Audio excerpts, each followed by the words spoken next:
Our Mutual Friend by Charles Dickens. Book 1, The Cup and the Lip. Chapter 13, Tracking the Bird of Prey.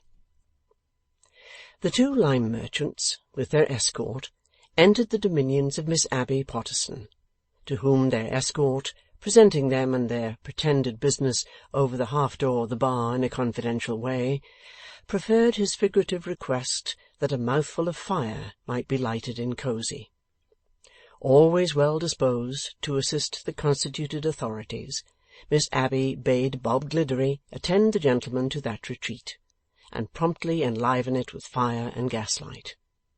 Of this commission the bare-armed Bob, leading the way with a flaming wisp of paper, so speedily acquitted himself that Cosy seemed to leap out of a dark sleep and embrace them warmly, the moment they passed the lintels of its hospitable door. "They burn sherry very well here," said Mr. Inspector, as a piece of local intelligence. "Perhaps you gentlemen might like a bottle?" The answer being "by all means," Bob Gliddery received his instructions from Mr. Inspector, and departed in a becoming state of alacrity engendered by reverence for the majesty of the law. "It's a certain fact," said Mr. Inspector, "that this man we have received our information from," indicating Riderhood with his thumb over his shoulder, "has for some time past given the other man a bad name, arising out of your lime barges, and that the other man has been avoided in consequence. I don't say what it means or proves, but it's a certain fact. I had it first from one of the opposite sex of my acquaintance," vaguely indicating Miss Abbey with his thumb over his shoulder, "down away at a distance, over yonder." Then probably Mr. Inspector was not quite unprepared for their visit that evening, Lightwood hinted. "Well, you see," said Mr. Inspector, "it was a question of making a move. It's of no use moving if you don't know what your move is. You had better by far keep still.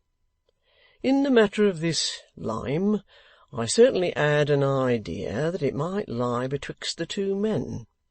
I always had that idea. Still, I was forced to wait for a start, and I wasn't so lucky as to get a start.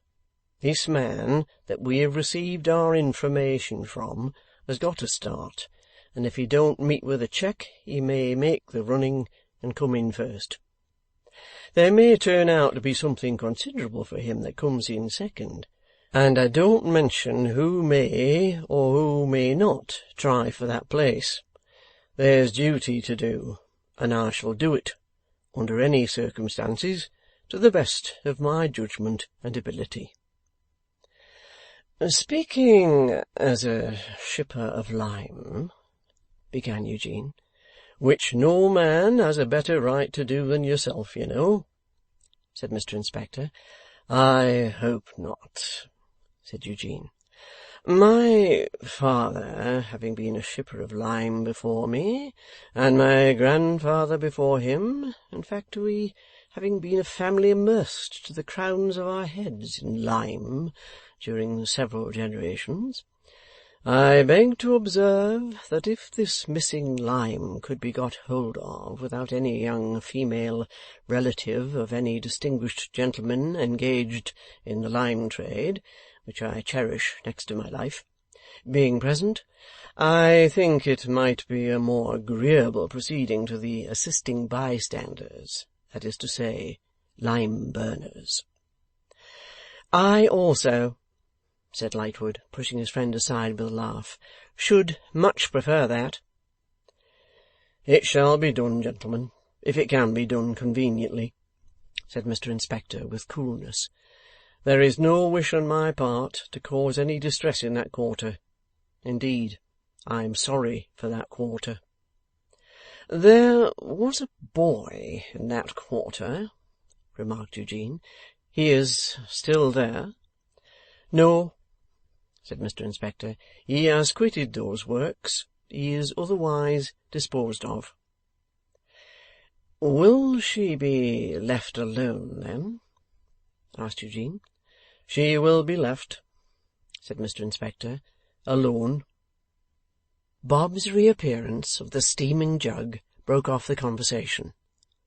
But although the jug steamed forth a delicious perfume, its contents had not received that last happy touch which the surpassing finish of the 6 Jolly Fellowship Porters imparted on such momentous occasions. Bob carried in his left hand one of those iron models of sugar-loaf hats, before mentioned, into which he emptied the jug, and the pointed end of which he thrust deep down into the fire, so leaving it for a few moments while he disappeared and reappeared with 3 bright drinking-glasses. Placing these on the table and bending over the fire, meritoriously sensible of the trying nature of his duty, he watched the wreaths of steam, until at the special instant of projection he caught up the iron vessel and gave it one delicate twirl, causing it to send forth one gentle hiss.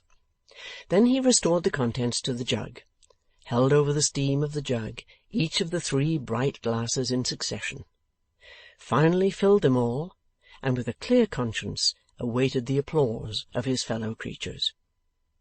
It was bestowed, Mr. Inspector having proposed as an appropriate sentiment the lime trade, and Bob withdrew to report the commendations of the guests to Miss Abbey in the bar.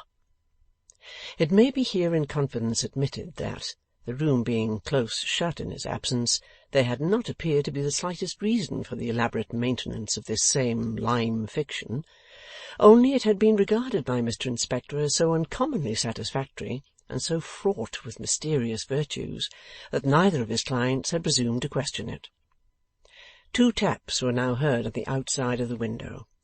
Mr. Inspector, hastily fortifying himself with another glass, strolled out with a noiseless foot and an unoccupied countenance, as one might go to survey the weather and the general aspect of the heavenly bodies.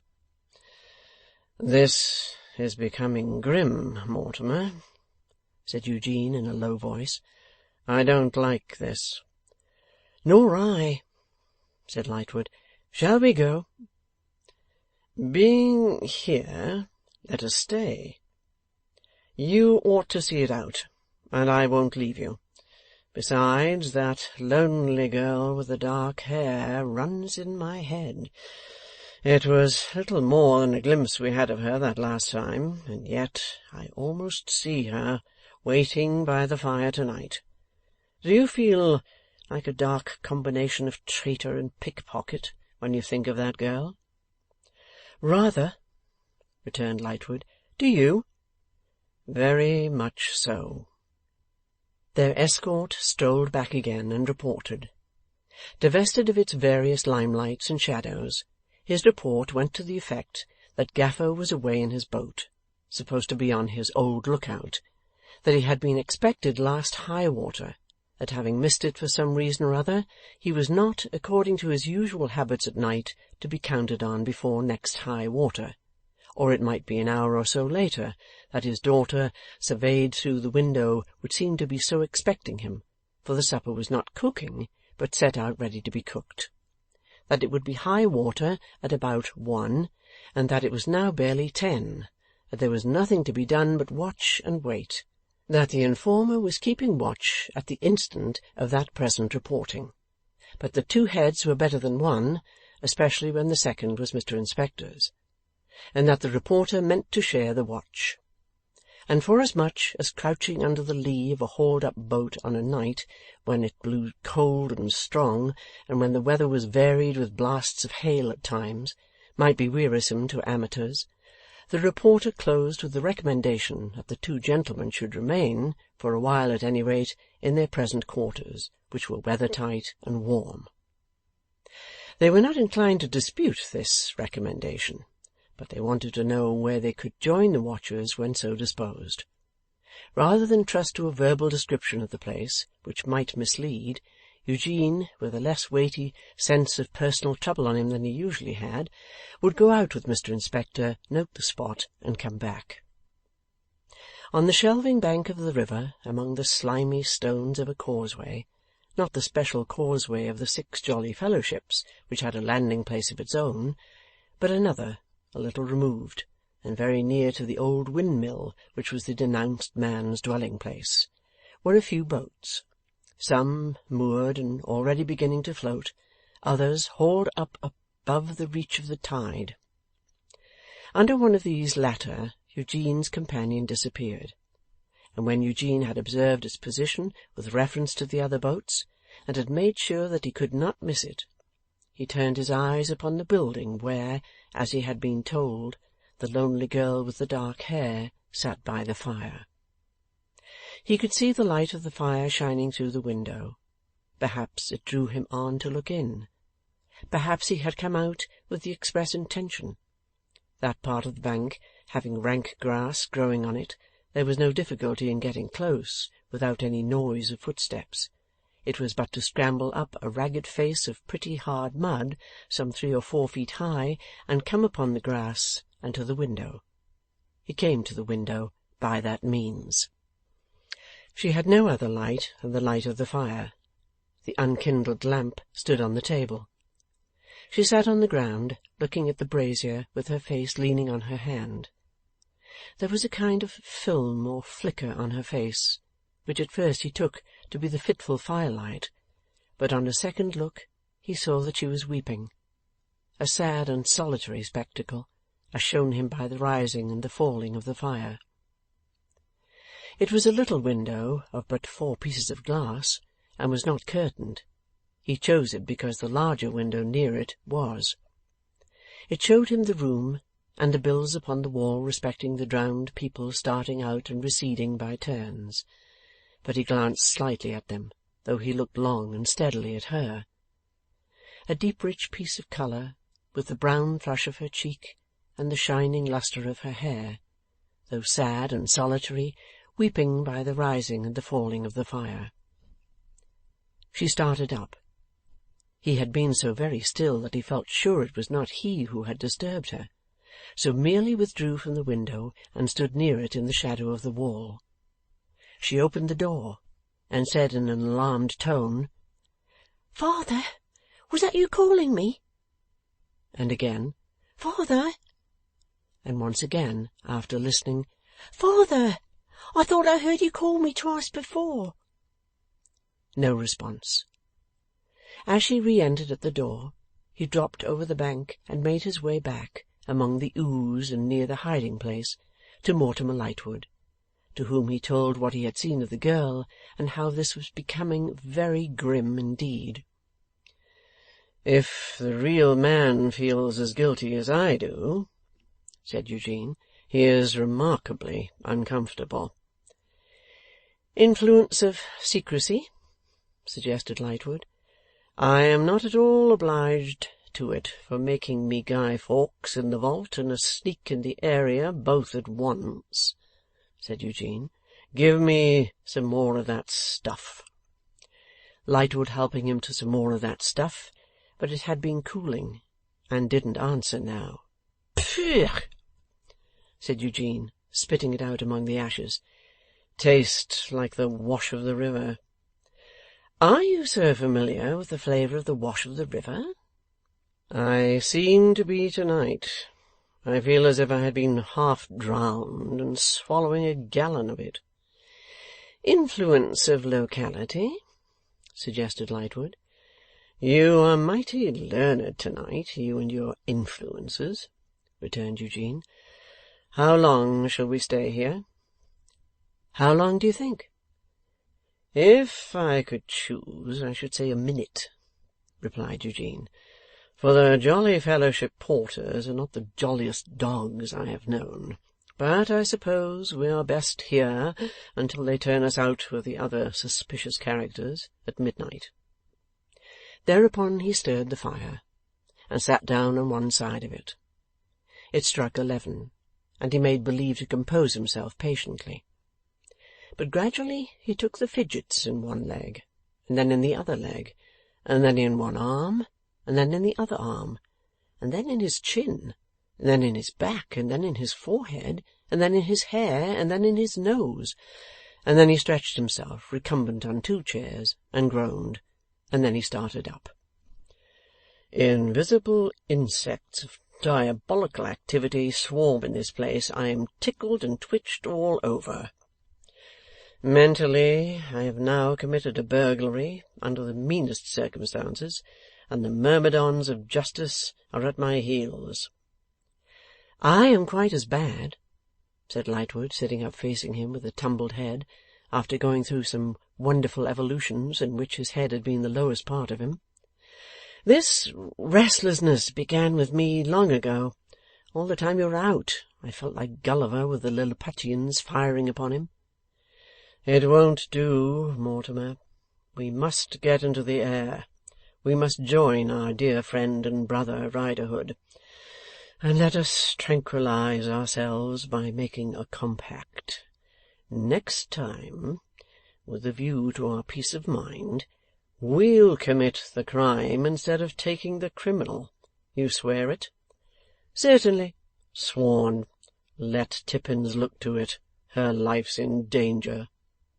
Mortimer rang the bell to pay the score, and Bob appeared to transact that business with him, whom Eugene, in his careless extravagance, asked if he would like a situation in the lime trade. 'Thank'ee, sir, no, sir,' said Bob. 'I've got a good situation here, sir.' 'If you change your mind at any time,' returned Eugene, 'come to me at my works, and you'll always find an opening in the lime kiln.' 'Thank'ee, sir,' said Bob. 'This is my partner,' said Eugene, 'who keeps the books and attends to the wages. A fair day's wages for a fair day's work is ever my partner's motto.' 'And a very good 'un it is, gentlemen,' said Bob, receiving his fee, and drawing a bow out of his head with his right hand, very much as he would have drawn a pint of beer out of the beer engine. 'Eugene!'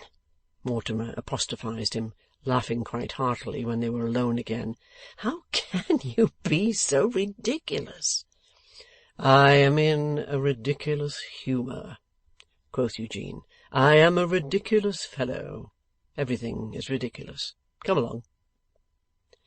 It passed into Mortimer Lightwood's mind that a change of some sort, best expressed perhaps as an intensification of all that was wildest and most negligent and reckless in his friend, had come upon him in the last half-hour or so. Thoroughly used to him as he was, he found something new and strained in him that was for the moment perplexing. This passed into his mind and passed out again, but he remembered it afterwards. 'There's where she sits, you see,' said Eugene, when they were standing under the bank, roared and riven at by the wind. 'There's the light of her fire.' 'I'll take a peep through the window,' said Mortimer. 'No, don't.' Eugene caught him by the arm. 'Best not make a show of her. Come to our honest friend.' He led him to the post of watch, and they both dropped down and crept under the lee of the boat. A better shelter than it had seen before, being directly contrasted with the blowing wind and the bare night. 'Mr. Inspector at home?' whispered Eugene. 'Here I am, sir.' 'And our friend of the perspiring brow is at the far corner there? Good. Anything happened?' 'His daughter has been out, thinking she heard him calling. Unless it was a sign to keep him out of the way, it might have been.' 'It might have been Rule Britannia,' muttered Eugene, 'but it wasn't. Mortimer?' 'Here,' on the other side of Mr. Inspector. 'Two burglaries now, and a forgery.' With this indication of his depressed state of mind, Eugene fell silent. They were all silent for a long while. As it got to be flood tide, and the water came nearer to them, noises on the river became more frequent, and they listened more. To the turning of steam paddles, to the clinking of iron chain, to the creaking of blocks, to the measured working of oars, to the occasional violent barking of some passing dog on shipboard, who seemed to scent them by lying in their hiding-place.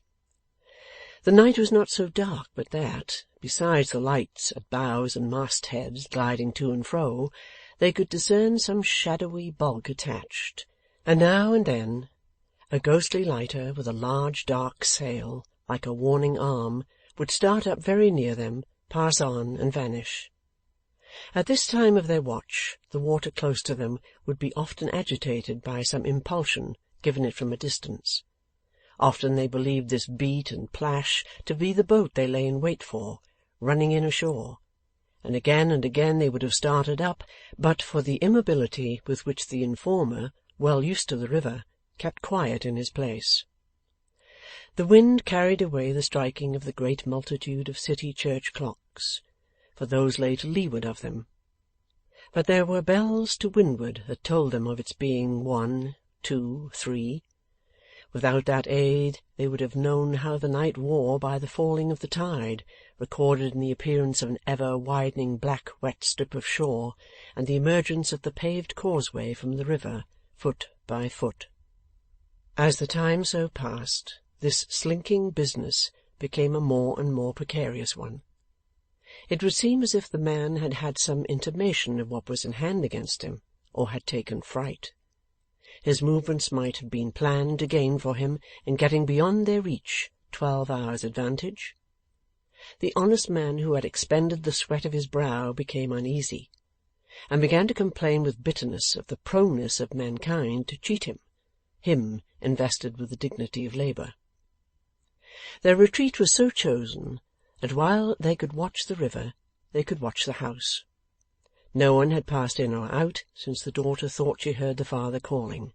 No one could pass in or out without being seen. "But it will be light at 5, said Mr. Inspector, "and then we shall be seen." "Look here," said Riderhood, "what do you say to this?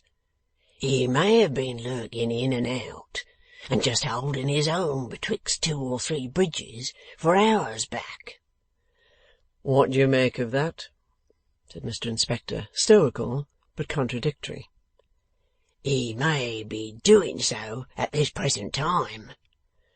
"What do you make of that?" said Mr. Inspector.